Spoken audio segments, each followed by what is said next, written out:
तक। और जब उनका शरीर जो है जाने वाला हुआ तो लोग उन्हें उठा करके बाहर ले आए कि चलो डॉक्टर को दिखाएं, आपकी तबीयत ठीक नहीं है। और काशी से बाहर लाए और आते ही शरीर छूट गया।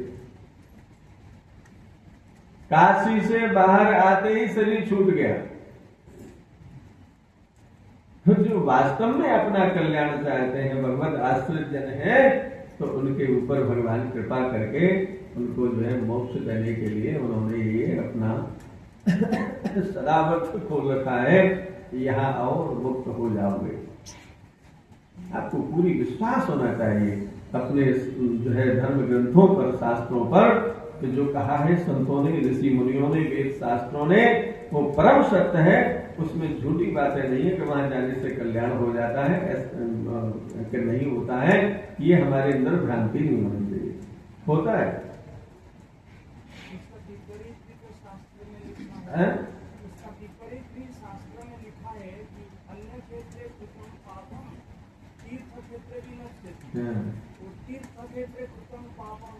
वज्रलेपम भविष्यति।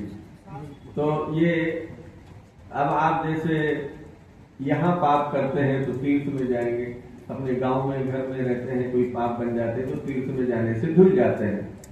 और तीर्थ में जाकर के यदि कोई पाप करे, हमसे पाप हो, तो वो कहाँ धुलेंगे? फिर वो वज्रलेप हो जाते हैं।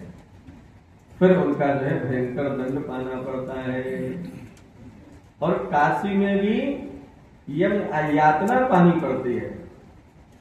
हमारे पापों का नाश कराने की यम यातना, कुछ ऐसी यातना है, वो कौन सी, भैरव यातना, क्या बोलते हैं?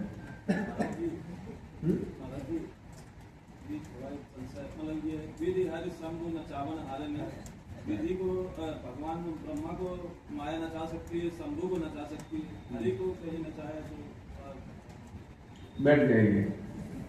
मैंने सारी बात कह दी, आपने ध्यान नहीं दिया। फिर ध्यान दीजिए। विधि हरि शंभु नचावन हारे का तात्पर्य क्या है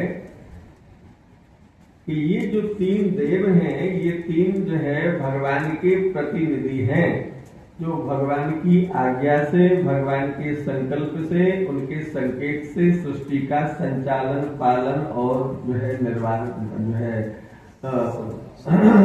करते हैं। ठीक है ना? संसार की उत्पत्ति, पालन और संहार तीनों देवों के माध्यम से होता है। तो ये क्या है? प्रतिनिधि हैं भगवान के। नाम उनका हरि है, वो भगवान है, वो समर्थ है, भगवान की तरह है, उसमें कोई कमी नहीं है। पर जो आदि नारायण है, आदि शक्ति है, तत्व है, वो कुछ करते नहीं है, वो सब कराते हैं अपने संकल्प से। ठीक है? उनके संकल्प से सब कुछ होता है। संकल्प से ही रोम रोम प्रतिराज ही कोटि कोटि ब्रह्मांड। भगवान के रोम रोम में करोड़ों ब्रह्मांड हैं। मेकांसेन स्थितो जगत। भगवान गीता जी में कह रहे हैं कि मेरे कंस में ये संसार जगत स्थापित है। तो जब